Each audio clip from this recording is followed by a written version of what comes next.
Welcome to Totally Unscripted. My name's Martin Hoxie. As ever, I'm joined by Charles Maxon. Hello, Charles. Hey, Martin. Hey, Steve. Hey, everybody. Thanks for tuning in. Sorry about that little freeze frame we had there. Well, in fact, guess what I'm going to do? I'm going to check my pulse. You see what I'm doing here? I'm going to check my pulse.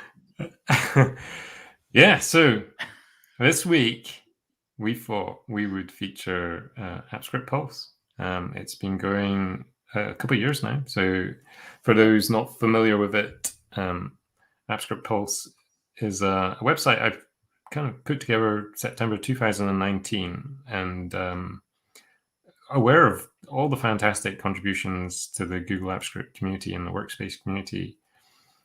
I just wanted to collect them all, along with my stamps and my football cards. I wanted to collect AppScript contributions. It was a great idea because instead of searching all these separate blogs and trying to find something, there's a greater chance just go to the Pulse and find it much more quicker, right? Yeah. I also love when the feeds come in, right? You get to see what's happening and things you wouldn't have found or things you're looking for.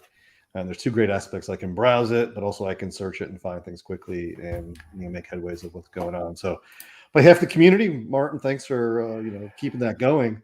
But more interestingly, is you've had some great contributors over the time to put this together. So the content kind of drives the popularity of the site. And some articles do super well, and they really help folks get things done. And today we've got some folks that are, some of the thought leaders that are super popular. Quite literally the top contributors. So we looked at the stats and it actually turned out to be a really nice range of stuff. So I think we'll bring our guests on. So we have Scott Yagi Donald. Hello, Scott. How you doing, everyone? Also have Phil Bainbridge. Hello, Phil. Hello. And we have Romain. Hi. Hey, Romain. So I feel like we've got the creme de la creme of the AppScript community. I'm sure introductions aren't required, but I feel it's mandatory that we should put each of our guests briefly under the spotlight just to say a bit more about themselves. So shall we start with you, Scott? Do you want to just, for those who, I can't believe I've never come across you before, do you want to just say a couple of words about yourself? Yeah, sure. I started my website in 2017, basically to solve problems for myself and make notes, and it got a little bit of popularity since then, and people have been using it. I write Google AppScript tutorials and provide little solutions for people, kind of compartmentalized, and Google Sheet solutions. That's great. Thanks, Scott. And we're cramming the guests in. We've got Phil Bainbridge. Hello, Phil. Do you want to say a couple things about yourself? So I'm Phil Bainbridge. I run the Gift of Script blog. It's primarily come from my place of work, the University of York. So it's been a learning blog for me, really. I started it in 2018, so I've only been app scripting for 3 years, and it's solutions I come up with at work and just share for other people to learn from, like I've learned from, and just give access to and hope other people can make use of them. Thank you, Phil. And it's been great to kind of follow your work. Phil is also one of our regular contributors to AppScript Pulse. So, and it's probably a good point just to pause and say, you, the audience, can become AppScript Pulse contributors as well. There's a form on the website that you can sign up. In Phil's case, I think you signed up and you're just sharing your content out through AppScript Pulse. And then finally, we've got this guy called Romain. I don't think anyone's ever heard of him before. I think you're quite new to AppScript. So, I'm here since the beginning of AppScript, so more than 10 years ago, 2010. Since then, so I started contributing on the first AppScript public forum. I started sharing open source scripts on the very old AppScript gallery, which was replaced by add-ons, and I created some of the most popular add-ons, including things like Yet Another Mail Merge and Form Publisher. And now I'm not working on those projects anymore, but I'm still working a lot on AppScript and add-ons and building new Google Workspace add-ons. Yeah. In fact, Romain, I remember maybe it was 2011. We had a Google developer blog where you, James Farrar, and myself did a merge blog, and it had mail, doc merge, and whatever else, site merge, whatever. So that goes way back. It does. It's funny. And again, I always think the irony. I love the candidness of the name of one of your original tools. Yet another mail merge. I know you also have yet another mail merge that you've actually created an even better version called Mergo, and we'll talk about that in a minute. But I love the fact that enthusiasm is out there, and the opportunity in that space is there, and you've always been able to fill it. So I think that's super awesome. I was just going to interrupt. Martin, how many posts do you have on the Pulse? Well, so over 600, and I didn't know that until Eric Lida last week did a nice Easter egg for us with AppScript Pulse. So you're saying out of 600, these are the top 3 people who've sent top 3 posts, I should say. Last year. So okay. Yeah. So very nice. Okay. This is kind of like the celebration. It's the awards. It's the Pulses. The Pulses. I like it. We need a little statue or something. So nominated for best blog post about offline editing, we have Scott Donald. So Scott, this has actually been an interesting show to put together because some of these posts are quite old. AppScript has changed over time. So your original post, I think, was around Clasp and VS Code, and it's something. After I pinged you, you said, "Let me just update that." Yeah, nothing like being on the spotlight to force an update. Do you want to just give an overview of what that post is about?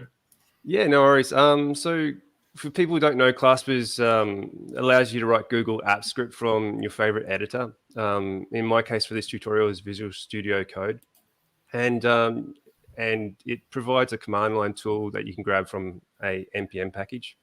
It allows you to create offline, so you can create a new Google Apps Script, either standalone as a document or as a Google Sheet attached, or even a web app.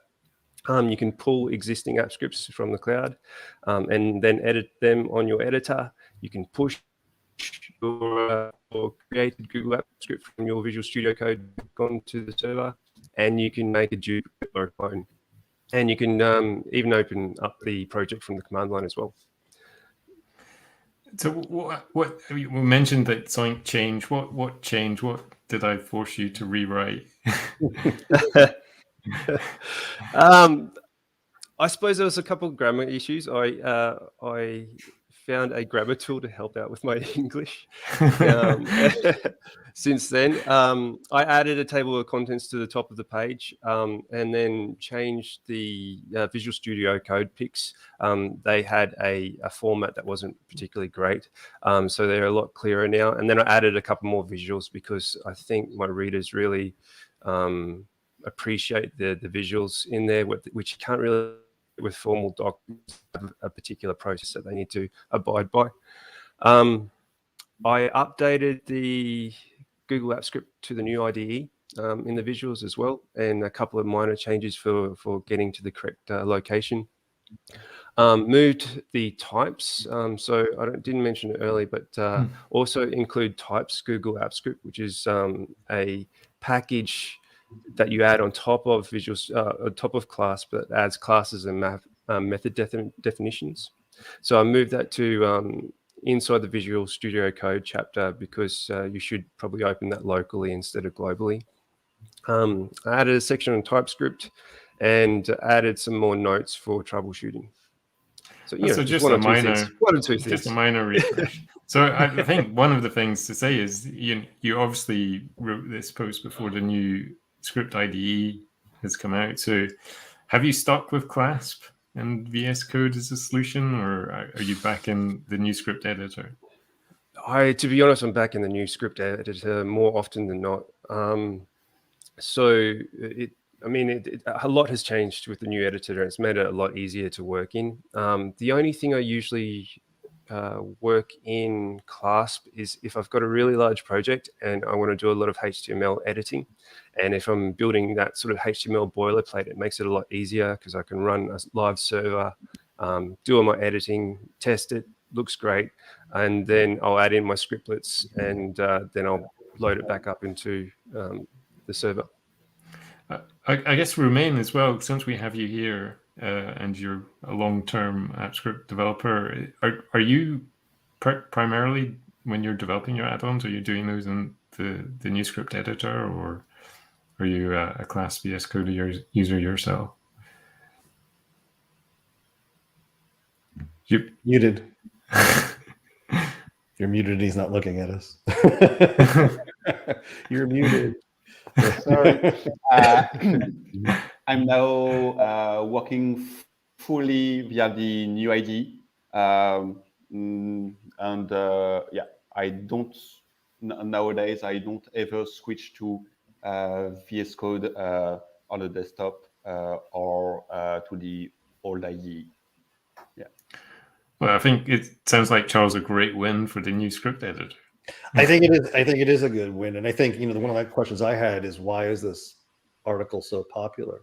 And first of all, Scott, you've done a great job really breaking it down and simplifying it. I think one of the unfortunate things, if a process is that hard that it requires great explanation, obviously there's some challenges with it. I hear from a lot of developers that are normally new to AppScript. They want to stay in their own environment, right? They want to stay where they're comfortable. They want to use their own powerful tools.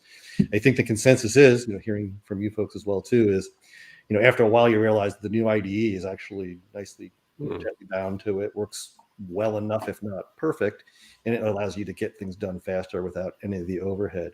But you mentioned HTML, Scott, right? And sometimes more complex projects. Is there any other reasons why you would stick with it, or team development, or managing your skills, or some of those? One thing which probably leads into something quite exciting we might be seeing in the new editor is that the version control did help out. I used GitHub in Clasp, and that allowed me to keep version control. If I brought someone in to help out, then we could pull parts of it, and they could work on certain bits of codes and send it to me before I uploaded. So that definitely did help. But then I found the Google AppScript GitHub Assistant as a Chrome plugin for the Google AppScript IDE, and that has solved that problem for me now. And then I've also got Jean Remy's AppScript Color, which allows me to have a nice, pretty dark mode in there, so I feel like a real cool coder. Two things about that. First, Jean-Remy was one of my coworkers, so if you have requests for improvements, don't hesitate to ask. And also regarding the GitHub AppScript GitHub Assistant, the Chrome extension, it's open source, available on GitHub, and so if in your company you're not sure it's possible to use public Chrome extension that can have access to either your AppScript code or your GitHub access, it's perfectly okay to make a copy of the extension and repackage it for your internal use, which is something, people should not hesitate to do. That's a great point. That's excellent. Hey, so ask all of you the same question, but Scott, obviously we're talking about your contribution first. So point this question to you. What type of feedback do you get on these articles that you write? I mean, specifically this topic, what do you hear? What do people ask you for? Is there anything, any gotchas that you hear about, or people get stumped on anything? Do they reach out and contact you? And if so, how do you handle, all that? Handling is fairly easy. If genuine inquiries versus write code for me is probably the only thing I have to weed out. I just ask them to give it an attempt, or if I see some genuine intent in there, then we work together. Because the whole thing about writing these tutorials is a learning experience. I come from an education background, so I want that, forwards and backwards, so we can learn together. But yeah, I mean, like all things, there's going to be some glitches. Enabling the script and the API is probably one, but I've got a fairly good visual and a link to that direction there that's cleared it up. Other little things like the last version of Clasp I couldn't load, and I spent a couple of hours trying to figure that out, and only to realize that maybe had I known earlier that just go back a package, I wouldn't have wasted 2 hours. So another issue is with time zones. If you create locally, it will come up with New York. So I have to change mine back to obviously an Australian version. And that's quite important, because if you're doing things with time triggers, or you're pushing times to, for example, Google Sheets, then that will mess that up if you've set it to local. And then, yeah, heaps of things. So I know a lot of people love your writing style and your blog. I certainly do. In terms of we were talking about a specific piece of content that seemed to grab traction with the Pulse audience, but in terms of your corpus, are there other particular posts on your blog that generate a lot of traffic for you? Yeah, I mean, I really love going into the weeds and writing some detailed posts on things that I feel are quite complex in my stage of learning. But the more difficult things are the audience sort of reduces significantly. So my entry level stuff is quite popular, like getting the last row of a date range when you've got true false column all the way on the right hand side. It is quite a challenge. So tutorial on that was probably one of my highest ones, hiding rows based on cell values in Google Sheets. And then just a simple tool using the hexadecimal standard color palette for Google Docs and Google Sheets. That became incredibly popular too, and is just a guide of how to get those colors. Yeah, I think a lot of them become like reference articles or documentation as well too. I remember one of my favorite of yours is simply working with pre-populating data into forms, and I bet you got a lot of traffic on that one as well too. So it's kind of interesting. Just real quick, I love that Martin, you flashed up the URL there. I always struggle with your wonderful nickname, or your stage name. What you refer to, your moniker. I always love the story on it, but just say it for us. I know it's an interesting word for folks. Yeah.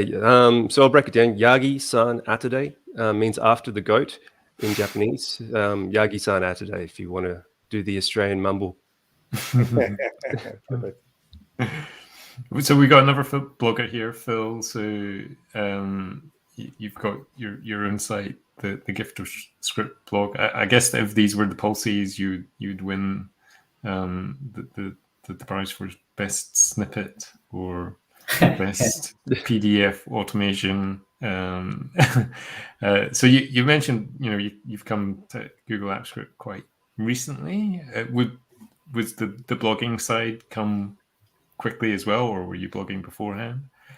No, the blog was completely new as well for me, really. The department that I joined in was quite a creative team, teaching and learning team. And a couple of people do some of the blogging themselves, or are quite active on Twitter, for instance. So I was kind of looking for a medium or a way of sharing what I was doing, what I was learning, because obviously when you're learning something like this, you end up producing quite a lot of content.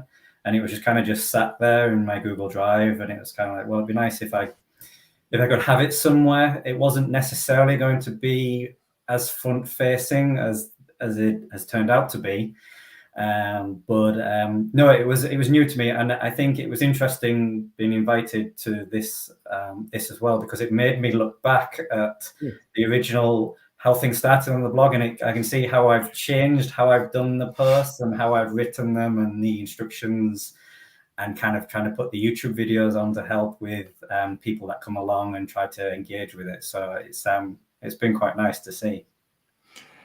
It's probably an opportunity as well just to highlight a feature if viewers haven't come across Pulse before. So here's the actual post that drumroll was second in the Pulses, and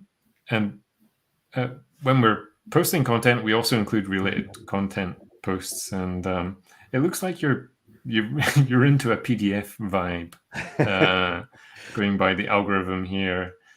Is there specific content you find yourself writing about quite often and iterating on previous posts as well? Yes. So PDFs more frequently now, because of the accessibility legislation that we need to abide by to make things accessible for every kind of user or people wanting to access material on a device. So the PDF obviously locks that format in place. So it's something we produce a lot of at my place of work, where we create the documents, we write them, we collaborate on them, but we need to share something that people can read universally. And all internet browsers can make use of a PDF, as well as kind of free programs as well. In terms of kind of the common tools that I do, there's a lot of stuff around bulk creating things. That's kind of what I tend to do, because we're on a big scale at the university. We're dealing with thousands of staff, students. So we need to be able to do things in the hundreds kind of thing. So if you're creating folders, creating Google Drive folders is a common one on scale, a couple of hundred in one go. But also creating Google Docs from a form submission. So somebody submits a Google form and it relays that data into a Google Doc. Those are the common ones, and those are the ones that are unique enough. I can't ever find a universal one way of doing it. It always needs just that little bit of tailoring. And again, the comments I got on the blog are nice, kind of, this is great, this is really useful, but can it just do this little extra bit, or just move this bit here? So yeah. I've never come across that myself. I think. Oh, go ahead. Well, I was just going to say, Phil, you're another person that I contacted, and you said nice, but it's broken now. I did, yes. What changed? Google. So this original post was in about 2019, and at the time, items in Google Drive could exist in more than one location. So it used to be the special press your it was the control button on your keyboard, and the little box would change to a green move item. So you could have, in effect, what were multiple parents. So when I originally developed this script, it was taking a Google Doc that actually existed in 3 or 4 different locations and wanting to create a PDF version of it and tidy up anywhere else it may exist. Since then, or let's say within the last 6 months, I believe, Google have opted now for shortcuts, which means an item in reality only has one parent, only one place it can exist in Google Drive, but you can create shortcuts to it in other locations. So I went through the transition of here, where I go through getting the parents and finding where it exists, removing it, and putting it in one location. I then went to use the move to method, where you could basically say, here's a PDF that I've created, put it in a particular folder. I use that because one of the tools I've got is I want to let people create these PDFs in a destination that they particularly want. But as I said, this is a learning blog for me. So more recently, I've learned a third and more efficient way of doing that now. And that is to actually create the PDF directly in the folder that you need in the first place. And oddly enough, a little bit nerdy, I built a tool 2.5 years ago. When I implemented the third and final way of learning how to do this now, I actually improved the speed of the tool by about 36%. And this was one that was saving a few hundred emails into Google Drive for freedom of information requests. So yeah, Google keeps us on our toes, I would say. I was going to ask about Google Drive. So we have My Drive and shared drives. What have you heard from your, well, let's say your users of preferences, and what are the pros and cons of how you look at it? So from a workplace perspective where we are, shared drives is the number one.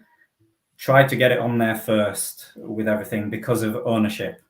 That is the gold star with shared drives. It has a few limitations at the moment, which I know Google are hopefully going to bring in some new features for. But ownership is a tricky one in a place where you've got thousands of staff and students, all of which go through periods of cycles of where they'll move or leave, and with that items can literally disappear when the IT accounts kind of close down.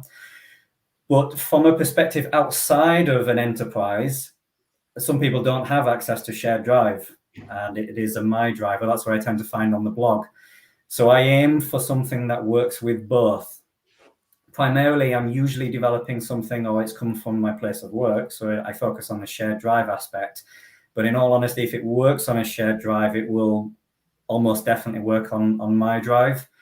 The difficulty we've got with things that, like, you can't move folders to shared drive at this current point in time, so there are still limitations with it, but it's playing catch up. But for me, I try to accommodate the best of both. I don't know if it's an urban legend, and you don't have to answer this question, but is it true a professor at the University of York broke Google Drive with 1 million+ files? Yes, it is true, and he got a T-shirt for doing it. Oh wow! But yes, I've heard that, because the team I am are kind of the Google gurus as well as a lot of other teaching and training. But that was an incredible story to be told. Yes. So there you go, folks. Use the little app script, break Google Drive, get a free T-shirt, and we'll feature it in polls. Don't do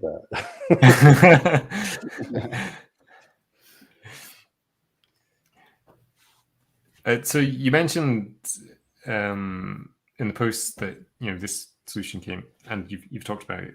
There's a lot of kind of real world kind of problems you're solving with your scripts here. Do all your snippets come out that way, or do you occasionally just kind of go off-piste, go hobby project?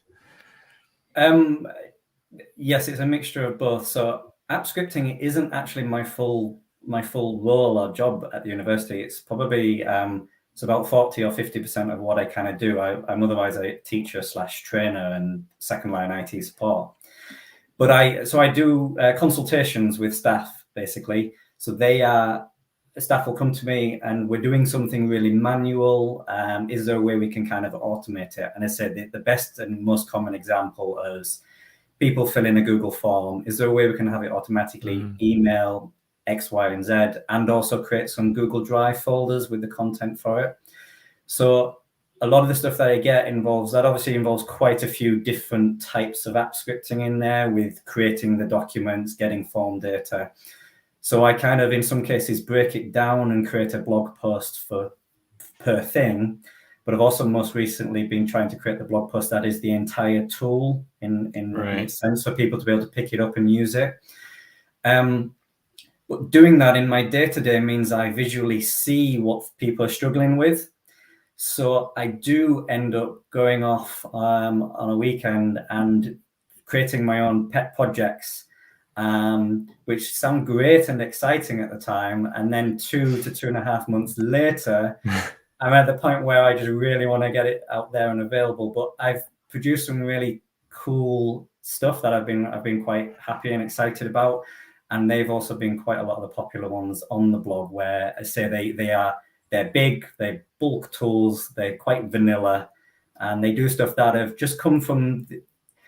What I love is the individuals I interact with who start the question with, "I don't know if this is possible," but and I'm grateful to those people, because without them, I don't know if I would be in a position where I am now to have all this content and try and create it off the fly, sort of thing.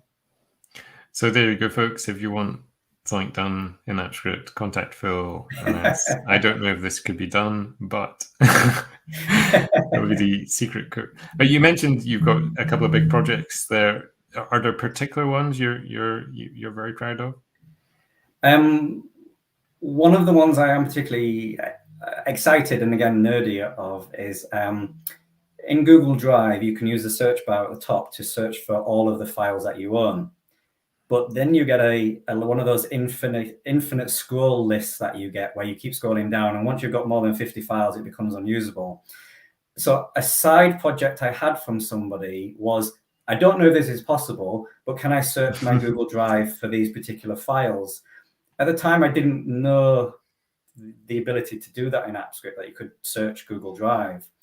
Once I did, and I was working on that project with them, all the time my mind was blowing up with this idea of, well, what I could get then, and to help with this shared drive, my drive kind of ownership thing, could I get something that takes all of your content and puts it into a Google Sheet with the file name, the link, when it was last updated, and where it exists?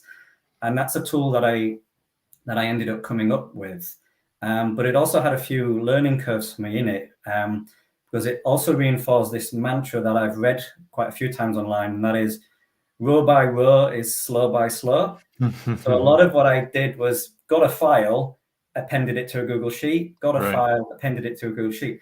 Whereas I had a colleague who's helped me with some mentoring in the team, and he kind of reinforced the idea of, well, push all the data into an empty array first, so you collated it all, and then pop it into the Google Sheet. And another bit of nerdy statistics for you then. I had 3,000 files on a test account that I scanned in my original methodology in 16 minutes. We applied, obviously I had to make a few changes here, but once I pushed that into an array and put it into the spreadsheet all in one go, it went from 16 minutes to 41 seconds. So that was a factor of 23. That just went, I was even more crazy about how exciting that was. And it is currently, I shared it with staff. It's been out for 2.5 months, and it's scanned almost 500,000 files at this point in time, because I put a bit of a metric counter in it as well. So that's the one I'm most proud of. That's awesome. I think what we're concluding here is University of York have lots of files on Google Drive.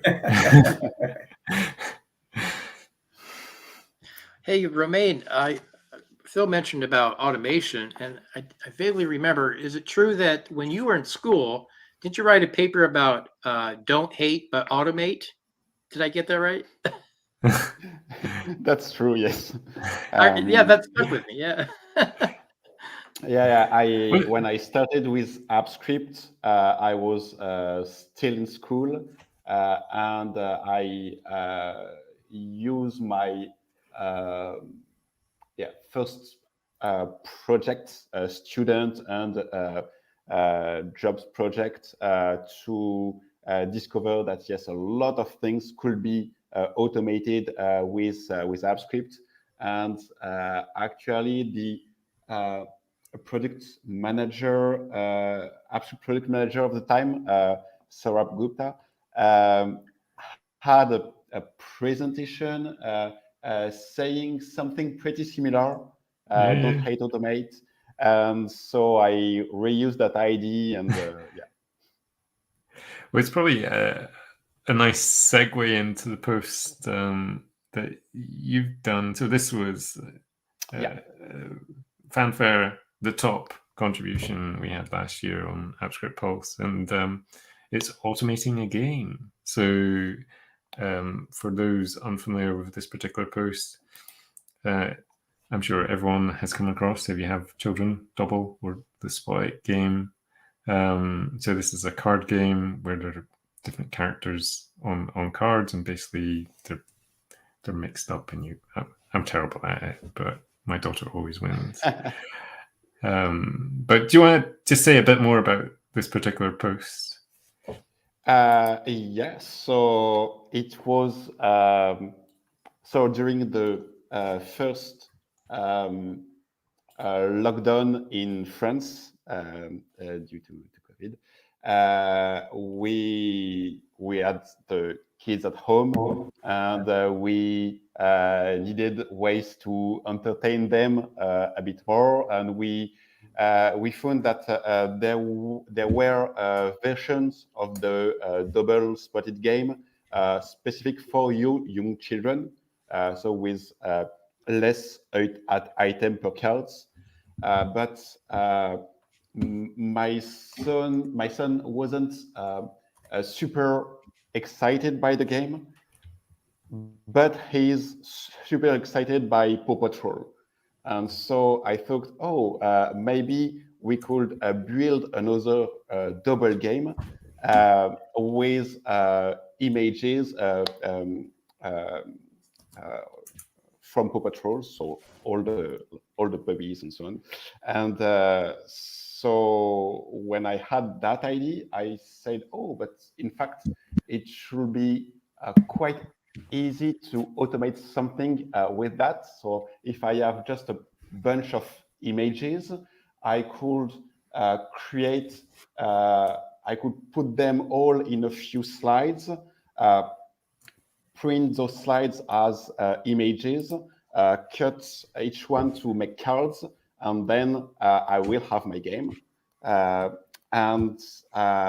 So based on that, I thought that it will be first a fun project for me, and then a nice project with my son too, because in fact the script won't play the game, but build a game for you that you can then reuse in real life, because you can print it to play with it.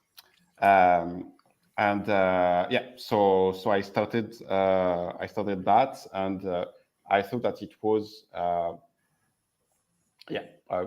good enough idea to share it publicly, and so I shared the code, made a blog post on how to reuse the code, then a developer side blog post on how it was built, and a lot of people were very enjoyed that a lot. I searched, and there are a lot of tools and websites to build specific card games, but there wasn't one for double-like games. And I think that, in fact, without the Google Slides API, which is pretty new, 2017, 4 years old now, I think. Without an API to interact with a presentation, it will be quite hard to build something like that. But with the API, it was super easy. I was gonna say, this isn't your first kind of use of slides with images. I actually am a huge fan. This is a plug of your insert icons for slides, which has a couple million downloads. If you haven't seen this one, folks, if you want to bring material design in or any awesome fonts, whatever, Romain built an add-on that allows you to bring them in, also bring them in the colors of the theme of the slides that you're working on. And it's a super great way of finding some really useful, powerful stuff. I've had that one up there forever. So you've played in this area before. I think my question for you is, you built it, you wanted to share it, you shared it as an add-on, but did you share it as an add-on right away? Like, what made you move to an add-on, or what are some of the maybe challenges that you had there, or what's the process there of making it as an add-on?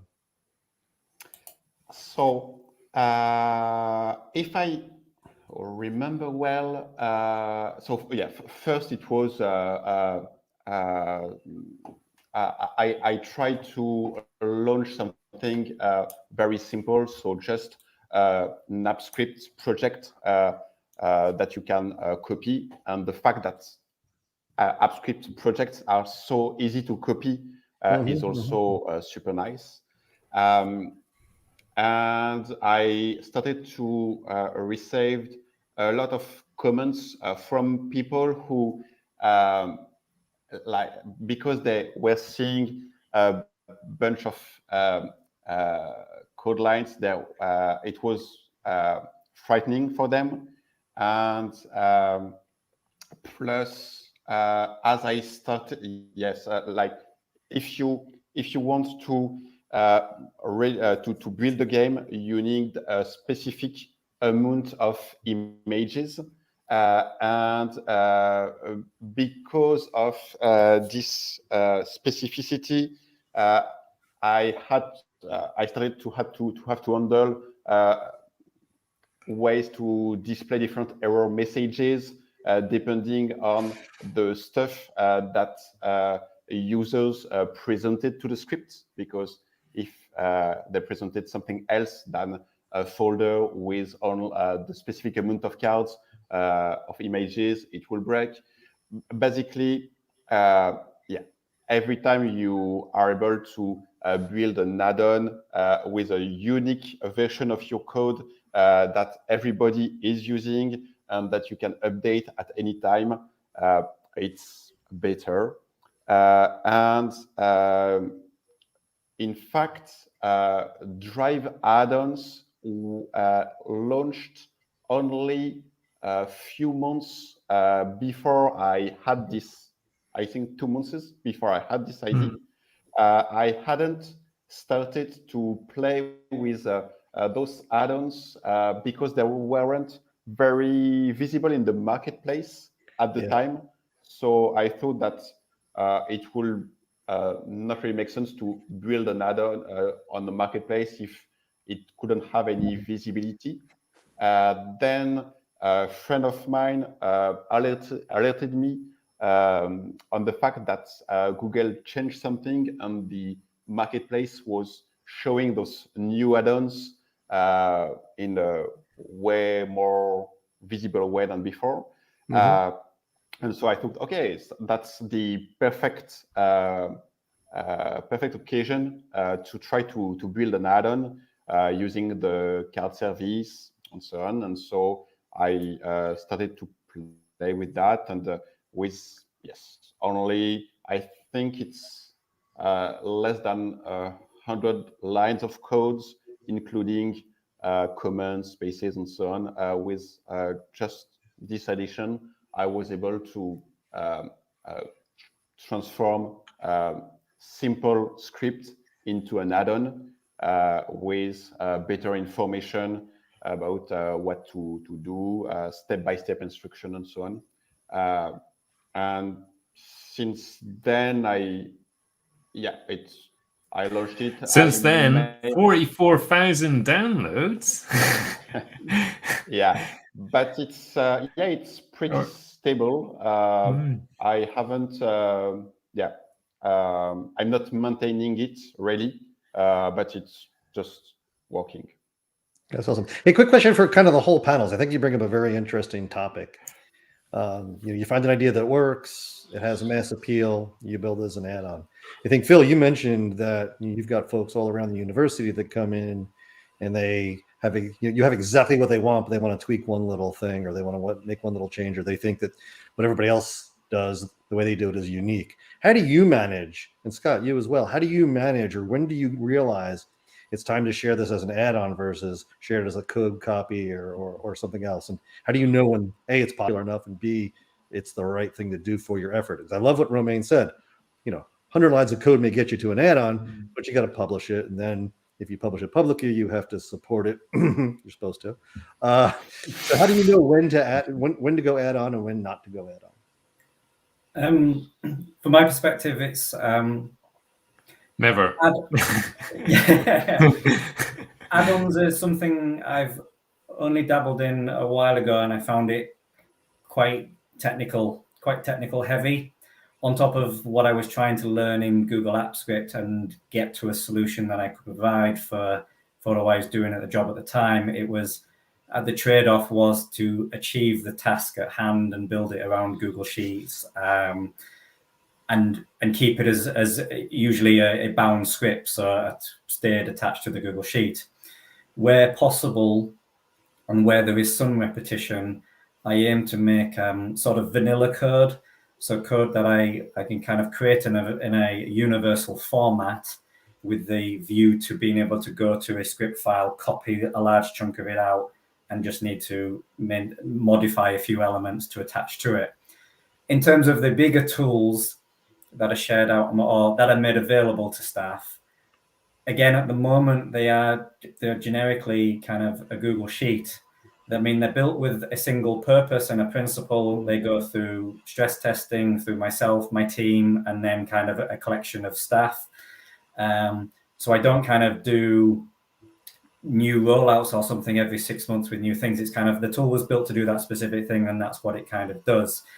But having rewatched one of your season 3 episodes recently about add-ons and maintaining them in an enterprise environment, it is something I do want to go back and visit now that I'm more comfortable with AppScript, and the solutions that I'm producing are kind of overlapping, as in the sense of I've got the technology there and the knowledge learned.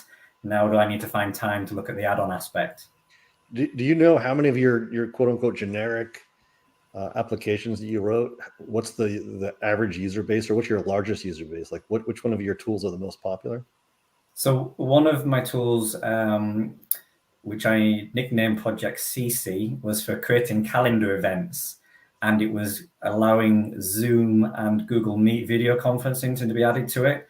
So the way I controlled that one is you had to sign up to use it. So I had the individuals go through a Google form, which pushed them into a Google group, which was shared with the resources in that sense.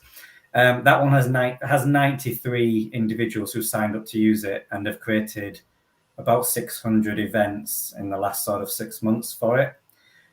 The other tools, I know more about the stats now. I'm trying to plug metrics in a little bit more with what I do, anonymous metrics that kind of, if you're scanning your files, give us an idea of how many files it's scanned. Now, obviously, I can see rough inputs per row of how many people are using it, 100 or so, something like that. But I mean, we're not talking several hundred or thousands here.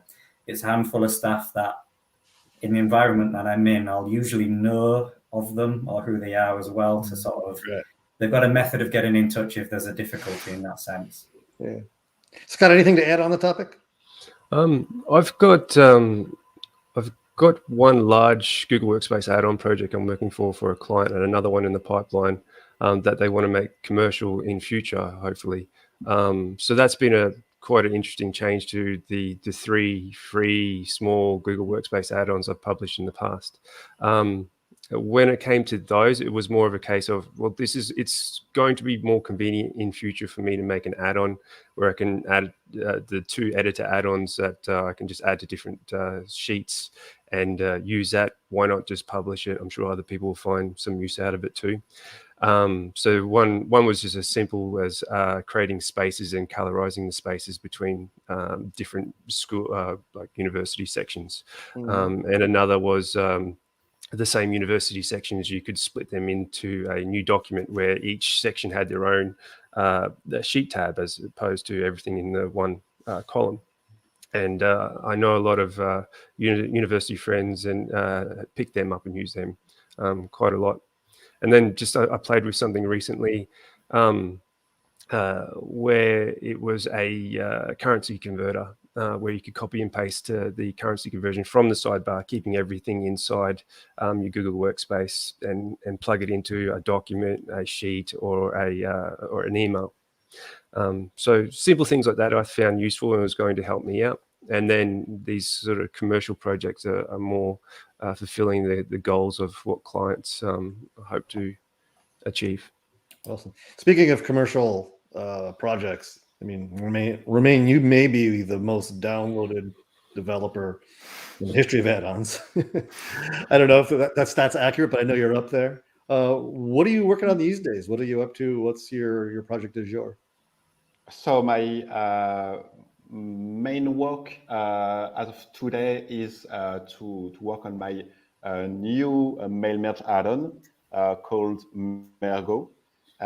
And for something like that, for example, I'm now at the 699 version of the add-on. So Wow. That's when recent you too. Yeah.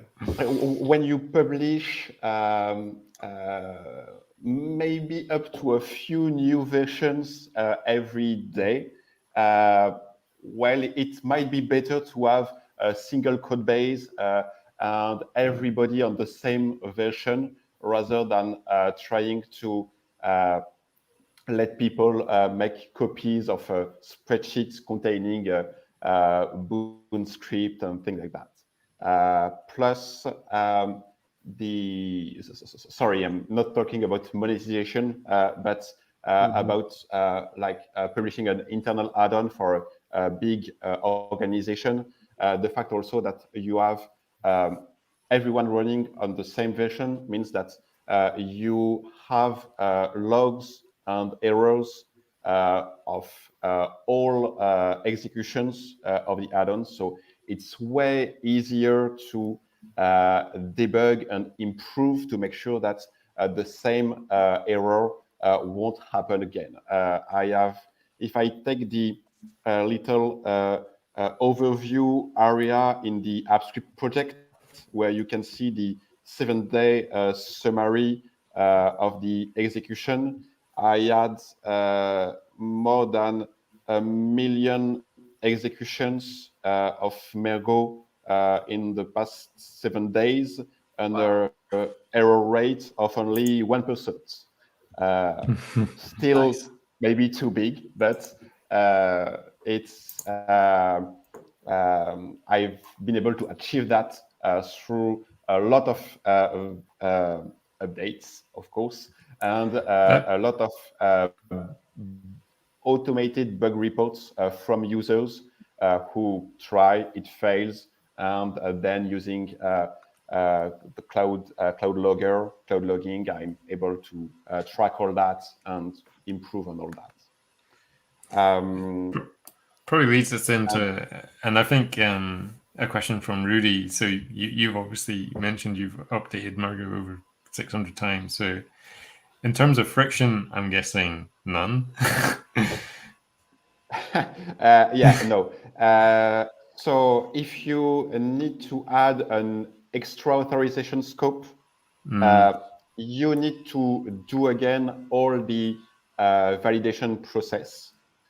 So you have to bear that in mind, just to, maybe when you work on such updates, try to get your scope approved way ahead of time before you're actually ready to publish the updated version to everyone. Which is also kind of difficult because you have, the review process asks you to show your a demo of your add-on with the working scope, and it might be difficult to demo your test environment and at the same time have everybody else using the prod version without the new scope. But it's totally achievable. And if you have questions on that, don't hesitate to ask on the AppScript forum. I monitor that. Sorry. But apart from that, when you, especially for if you still use the old editor add-on, every time you want to publish a new version, you have to open the Google Cloud Console, go to the Marketplace SDK, and change the version number in that space. But if you're working on a new Google Workspace add-on, all you need is click on deploy, change the deployed version from the AppScript editor, and that's all. We could do a whole nother show with you just on the life of an add-on developer. It would be super awesome. But I think we're close to time. Should we finish with a quick game? Sure. So, as I mentioned, we got 600 posts in AppScript Pulse. So the game is, can you find a search term that returns no results? Ooh, no. So Or is there a search term we should look at and just see what wonderful, and perhaps we can get suggestions from the audience, from our YouTube chat. So if there's a particular little problem you're facing with AppScript and you're just wondering if someone's tackled it before. So there's a slight delay with the chat stream coming in, so we can wait for those to come in. But let me give you one. Let's try to see this one. How about publish add-on? Okay. You may have... this is I think I do recall... Sarah did one, right? Yeah. 8 results. 8 results, pretty good. So we'll just wait for... and the top one is yours, Scott. What are the chances of that? That was unrehearsed. That was unrehearsed. And then I think we've got to show that Phil, you were mentioning possibly that was one. So we have the alternate runtimes show. So that's another example in there. We've got some official news from Google Next. So any other? Amit just chimed in with one. AppScript execution API. Okay, let's try that. Ooh, he may know of one off the top of his head. Let's see if it works. Let's try. It's quite an old execution API. 2 results.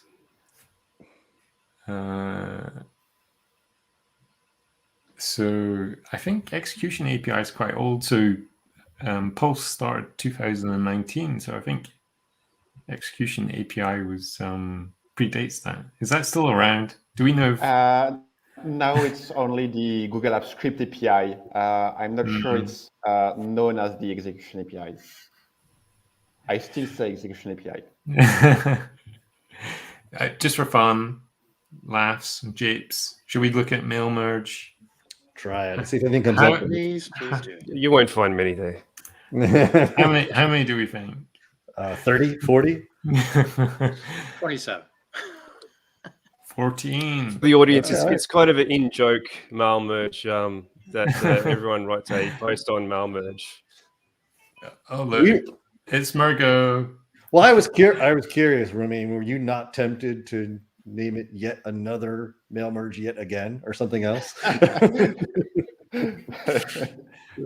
That would have been risky, but I saw a new add-on on the marketplace named Yet Another Email Merge. So yeah.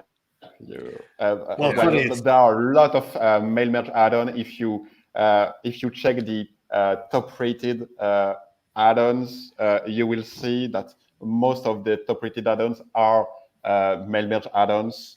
There are a ton of them. It's first of all, it's amazing. You're right. There's so many of them out there because it's a key thing that people want to do. I also, first of all, congratulations to you. I'm blown away how well received Mergo was. Mm-hmm. I mean, you don't have big, marketing teams pushing it out there. It's just the, word of mouth. The tool works well. You've put it in a few places, and you've been able to really, help folks solve that kind of critical gap in the product. And so congrats to you on that. But it's great to see that the folks are interested in looking at extensions and looking at third-party tools and looking at solving problems. And folks like you are out there, help people get there. Oh, by the way, as Martin, you're showing this specific article about the free lifetime subscription for EDU domains. It was until the end of September, but we've extended it until the end of this month. And I think we will continue to extend it a bit. So if there are EDU admins listening, don't hesitate. It's an opportunity to get a good add-on for free for life. I'm going to wheel out the TU exclusive sticker for that one. So you can find that on AppScript Pulse. You can search for mail merge, and you could just Google Margo. I think it could rules quite well. I And think we give had a final one. So Barry Roberts, I'm just going to give a shout out because Barry actually has joined the AppScript Pulse team. So as I mentioned, it's open for anyone who wants to start contributing posts. So I think Barry, recently, I may have just killed my website. Volume of, but if you go to pulse.appscript info, in fact, here it comes. So yeah, just one final thought there. When you're hopefully there you go, you're back up on there. Thanks to you, Martin, for founding this and spearheading it and making it available. It's a great asset for folks to learn from, to contribute to share, to use as a research, to use as a learning tool. I think it's awesome, and many thanks to you for starting it up, and folks who have been contributing to it. Thank you for really helping other folks get better or find solutions. And there's a response from Barry. So that's the Google Meet attendance. Anyway, I think we're having too much fun. We're going to continue doing this for at least half an hour off the air. But the after party. The after party. But before we do that, I'm just going to thank our guests, Romain, Phil, and Scott. Thank you. It is your contributions that have got you here. It's your contributions that make Pulse work as a website. So, and those of the wider community. So, and thanks also for the people tuning in into the show and contributing to the live chat. So thank you for that as well. Charles, next week, back, same time? We will be.